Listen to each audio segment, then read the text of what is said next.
All right, ladies and gentlemen, welcome back to this Athenian Stranger tutorial video where today we will continue our investigation of direct variation word problems by looking at this word problem here, which is number 6 from our worksheet.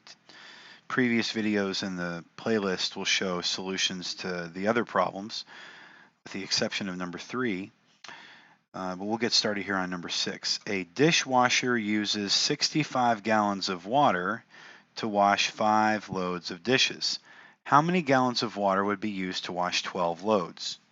Okay, well, it's important here that before we do anything else, we identify what our variables are and we see what is directly proportional to what. So here I've got gallons of water. I've got 65 gallons of water. That's one variable, gallons of water. And that's going to be directly proportional to loads of dishes, 5 loads of dishes. Okay, so now we need to do some analysis to figure out which one of these is going to be our dependent y variable and which one will be our independent or x variable. So you have to kind of do a cause and effect analysis. What causes what? You know, do the amount of gallons of water we have cause or lead to the loads of dishes? Or what comes first in this equation? Well, we're going to feed the dishwasher loads of dishes, and based on the number of loads of dishes, it tells us how many gallons of water we'll need to use. It doesn't go the other way around, right? We don't feed gallons of water and then 5 loads of dishes appears. So the independent variable would be loads of dishes, and the dependent variable would be gallons of water. So we're gonna call this here dependent y, and we'll call loads of dishes independent, and that'll be the x variable. Okay, so now if we're going to follow our 6-step process, we have to write a rule. Okay, so what is our rule? Remember, our rule is going to be in the form of dependent over independent. That's why it was important to assign dependent over independent first. So dependent, that's y over independent, which is x. So if that's the case, we can say that gallons of water is directly proportional to loads of dishes. Gallons of water is directly proportional to loads of dishes.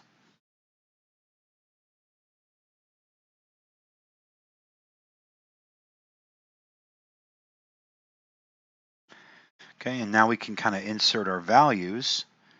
So if that's true, then 65 gallons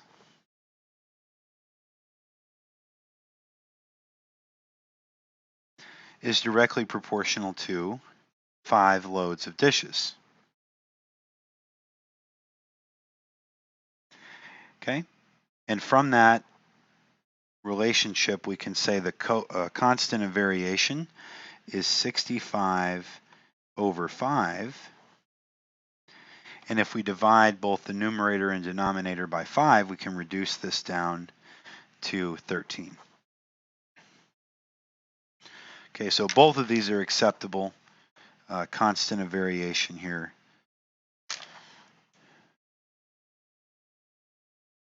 In fact, to plot this, the fraction will be more useful because it has kind of a rise and run aspect to it. So this is constant of variation. Remember, that's letter K. So now that we've got our rule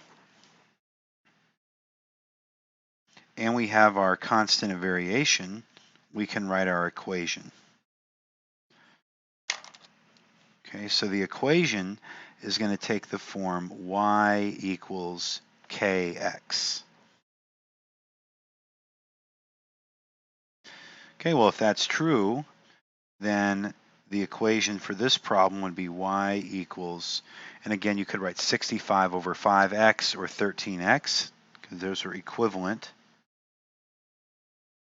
Y equals 13x. Okay, so that's our equation.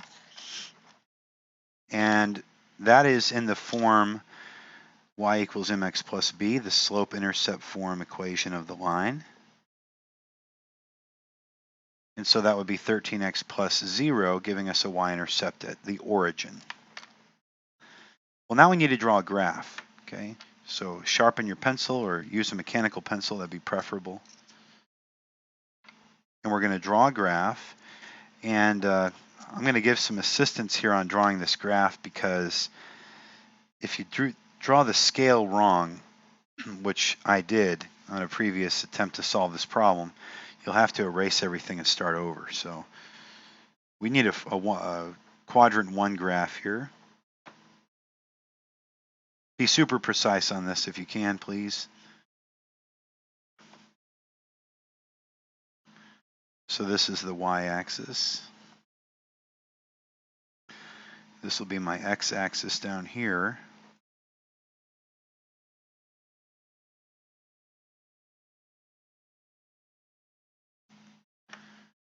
Okay, this is y, 0, and x. Okay, and now we've got to graduate these points. So the easiest way to do this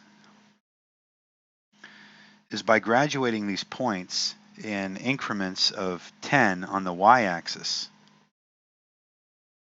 Okay, so we're going to go in here.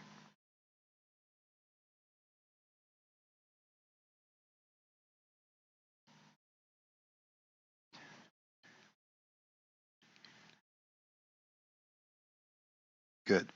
So every 1/8 inch for me is going to be 10 gallons of water. I just want to make sure I can fit all the gallons I'll need to graph the final problem on this y-axis. Again, precision here is everything. If you're precise, your graph will be useful. If you're imprecise and inaccurate, your graph will be useless. Okay, and that's going to be, each one of those lines is going to represent 10 gallons of water. So this is going to be 10 gallons, 20 gallons, 30 gallons, 40, 50, 60, 70, 80, 90, 100, 110, 120, 130, 140, 150, 160, 170, 180, 190, 200. Okay, we shouldn't need more than that.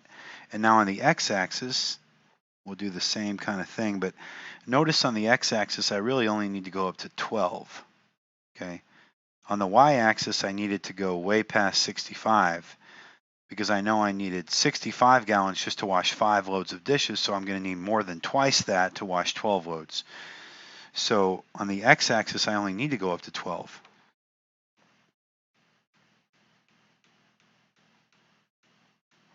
Okay, so what I'll do is I'll make 1/2 inch or 1/4 inch margins here, or marks.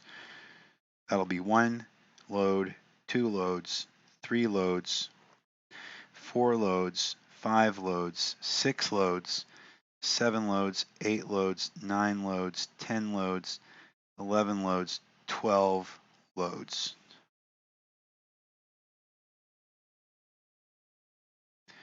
Again, precision and patience are going to be the most important factors in your ability to do these problems in a way that makes this graph useful. Okay, and so we'll label these axes now. My vertical axis, I'll label gallons of water. This is the dependent variable.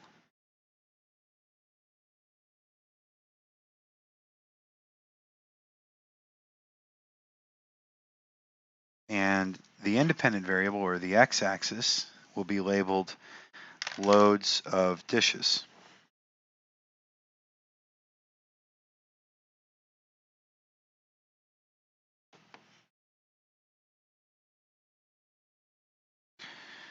Okay?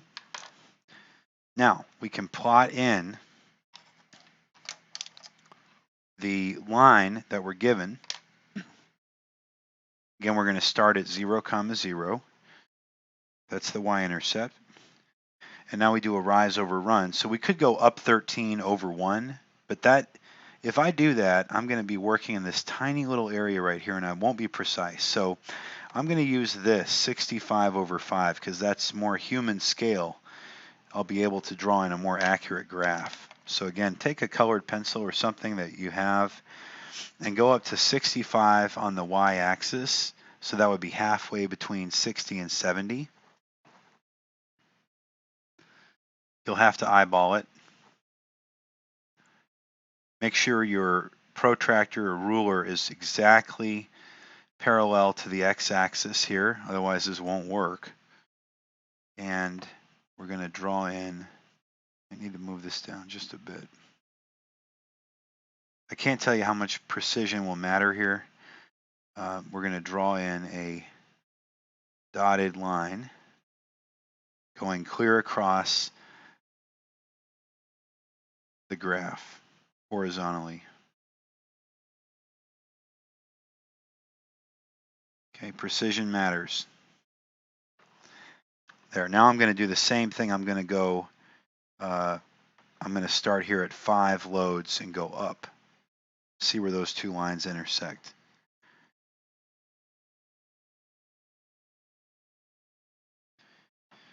Again, precision, precision, precision.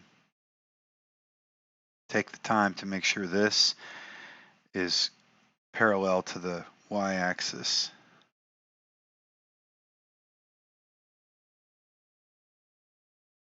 Okay, so that point right there of intersection, that's another point on my graph. Now I can connect those dots.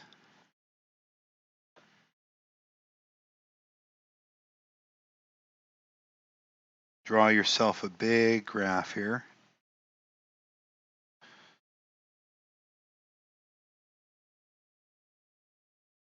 And this graph is y equals 13x. Now, we can use this graph to determine an answer to our question. How many gallons of water would be used to wash 12 loads? So I want to know, when x is 12, what is y? So I'm going to use the red part of the pencil here to go over to x is 12, and I'm going to graph a dotted vertical line, eyeball it parallel to the y-axis.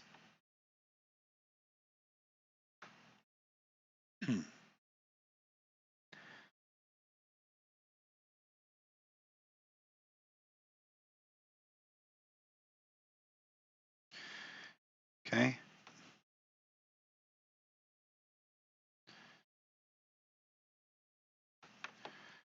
All right, and then I'm going to hook a left and go all the way over to the y-axis here, keeping my protractor parallel to the x-axis this time.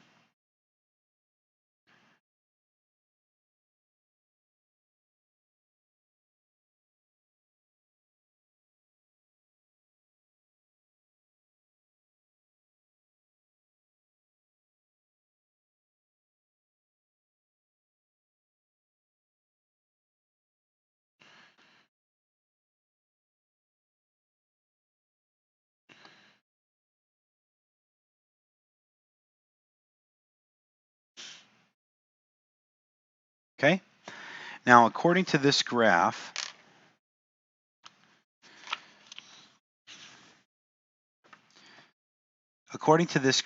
at 12 loads of dishes, I should need somewhere between 150 and 160 gallons. Okay, that's what the graph is telling me. Well, let's see how close the graph is to reality. All right, so we're going to compute the answer now. And the way we do that is we write a kind of a math sentence. If y equals 13x,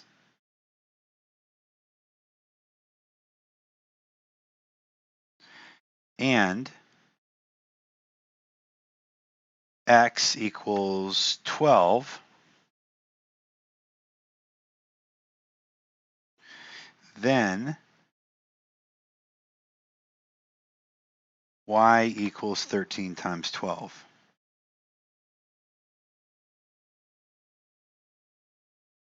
And at this point, we should know that we're putting in 12 loads of dishes, multiplying it by 13, and we'll end up with gallons of water.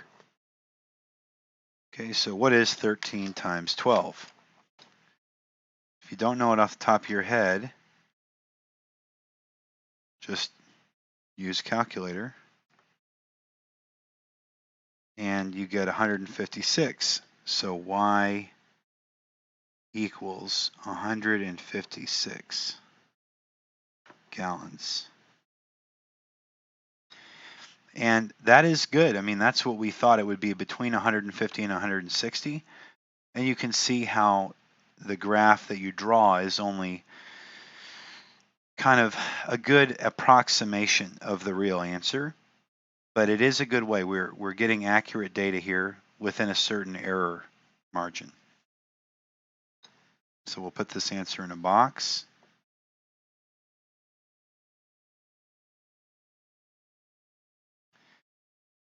Okay, and now let's see what we've got. Did we do everything that we're supposed to do? We wrote a rule. We wrote the constant of variation. We wrote an equation. We drew a graph. We did some pencil and paper work, and we found the answer to our question. So we did all 6 parts. And we did it very neatly and precisely. So this one we did faster. It only took 17 minutes to solve. So that's the answer to number 6, direct variation. So I hope that video was helpful to you. If it was, I mean, if this helped you get the right answer, please give the video a like, just to, show that you benefited from it. Leave a comment if you can, either criticizing or complimenting the video would be good. Comments actually increase the search ranking of the video, so we want to have engagement on these videos because it improves communication between student and teacher. It also improves a sense of community on the channel, but most importantly, it improves the search ranking. So please like and subscribe and hit that notification bell so you're always alerted to new videos on this channel. Thanks.